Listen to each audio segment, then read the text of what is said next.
What's up, guys? Today I want to showcase my Gusto deck. Gusto is one of my favorite archetypes in the game. They don't have a lot of monsters, so you're kind of stuck with what you have. They're a pretty fun gimmick deck to use, but I've even beaten some top tier decks with this deck. So I'm just going to go over some of the cards that you can use to build a Gusto deck. The most essential part of the deck, or one of the most essential parts, is having Reese. What makes Reese awesome is when you put Reese on the field, it takes one tribute since she's level 5, but she can shuffle one card from your hand back into the deck to take control of any monster your opponent has permanently. It's not for a turn like enemy controller or any other card, it's permanently. She can keep it. Reese is a lot like Goyo Chaser because Goyo Chaser has a similar effect. Most of you probably know. But what makes Reese better is you don't need to destroy it by battle. Reese can just shuffle one card from your hand straight into the deck and take control of it. So you can do it during your main phase 1.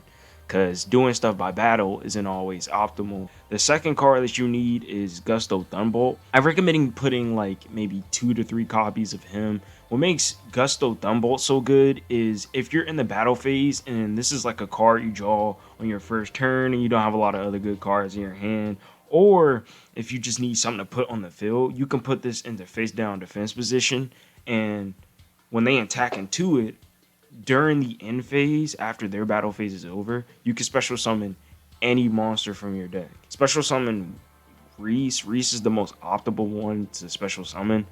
Gusto Goldo is really essential. Goldo and Kamui work off each other. They're basically kind of like engines to get through the deck faster and to also go into your synchros, because what Gusto is the second part of his. What you want to do is draw Kamui, and then when either your opponent attacks into it or if it survives into your next battle phase, you can flip it over and special summon Goldo, and you'll have 2 monsters in the field. So what you want to do from that is usually synchro summon. And if you have Kamui and Gusto, you can go into a level 5, which I usually just throw Armades. He's a pretty good synchro monster, pretty low level. Everyone knows about him. Pretty good card. He can stop all cards from even being activated during the damage step.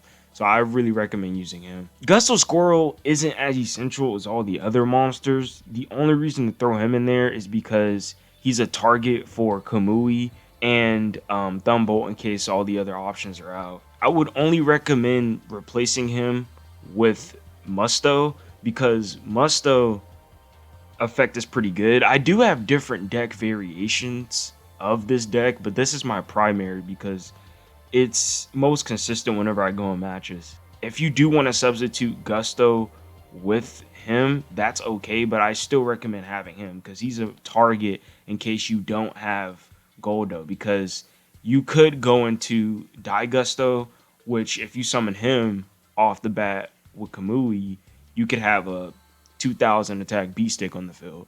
That's level 4 in case of an emergency. So I just recommend having him. Plus, if he's destroyed by a card effect, you can instantly target Reese. And you know a lot of top tier decks love destroying stuff by card effects. So if you can put him in face down defense position and he gets destroyed by a card effect, boom, you can go into Reese. So that's the second way. I just leave him there as like a second backup option to go into Reese, or a second target for Kamui. And also as a first turn, he has 18,000 defense. So if your opponent summons a monster with like the same attack that's level 4, which is highly likely, then they won't be able to take him off the field. As for your spell and trap cards, I recommend having Power of Guardians. Power of Guardians is one of my favorite Yu-Gi-Oh cards of all time. I use it in a lot of decks because of how versatile it is. It's basically a card to where each time you attack or get attacked, your monster gains 500 attack and defense, and they put a spell counter on the card.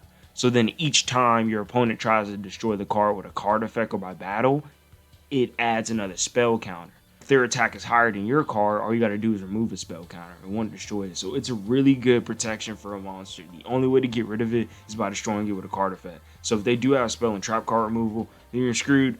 But other than that, it is a pretty reliable card. Especially at lower levels, because people don't usually remove it at lower levels. So I recommend throwing it in there. It's a good normal card. It's pretty easy to get. Then Contact the Gusto, I put with every Gusto deck. This is another essential card. Basically what it does is it allows you to recycle the materials in your graveyard, shuffle them back into the deck, and you can destroy any one card on the field. Any card. That your opponent controls, of course. Really good. Drowning Mirror Force is a really good tech option. Every top tier deck, a lot of good decks use this card. If you're in an emergency, you have no monsters in the field, and it's just the end, throw that back there. If your opponent doesn't destroy with back row, shuffle all their monsters back into the deck. Really good in emergency situations. So I only throw like one copy. It's pretty hard to get more than one copy unless you put money into it. And then Bad Aim is also one of my other favorite cards. I throw this into decks when I really just don't know what other card to put because I don't have a lot of top tier tech cards.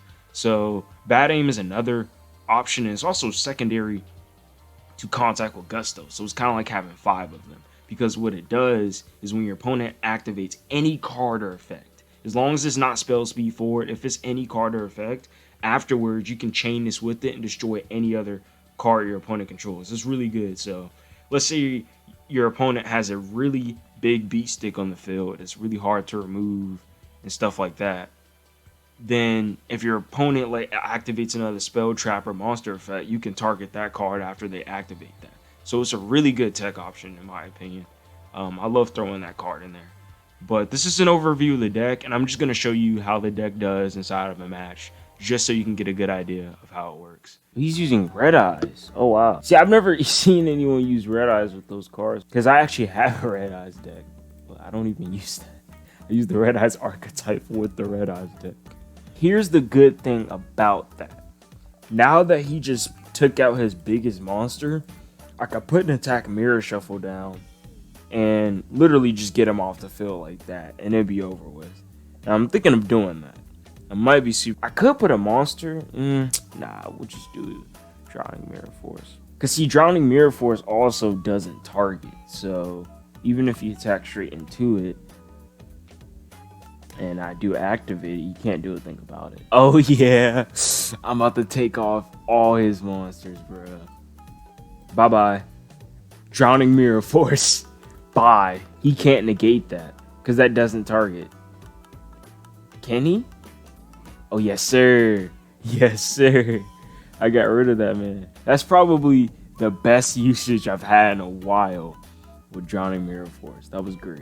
Right, let's see what I draw. Oh, Power Guardians. Okay. So I'm not getting the optimal situation I want, but I'm just going to put a Kamui face down. It's the safest option at the current moment. I don't want to go head first because I don't know what his back row is. Since he's using a Red Eyes deck, I'm guessing it's probably like spell cards to like special summon stuff, or maybe to pull Red Eyes out the graveyard or something like that. I don't know. These are pretty low level people. 27 or 28 card deck. That's not really good. So he probably doesn't have the best uses of cards. He probably has a lot of one-hand copies in his deck. That's not good. Actually, you know what? That is good. We'll summon Squirrel out the deck. I dare him to do something. I'm going to go right into Armades so he can't even target my stuff, because I don't know what he has in the back row. We're just going to go straight into Armades. Don't interrupt this. Don't interrupt this. And I'm going to put a Power of Guardians too, because Armades with a Power of Guardians is overpowered. Okay, he keeps scaring me because of how hesitant he is to activate a card. It's almost like either he's trying to play mind games with me, or he actually has something good back row. I'm not going to take into chances. He looks like a newbie, but sometimes newbies be pulling really good tricks out their sleeves. I'm telling you, I have underestimated them many times.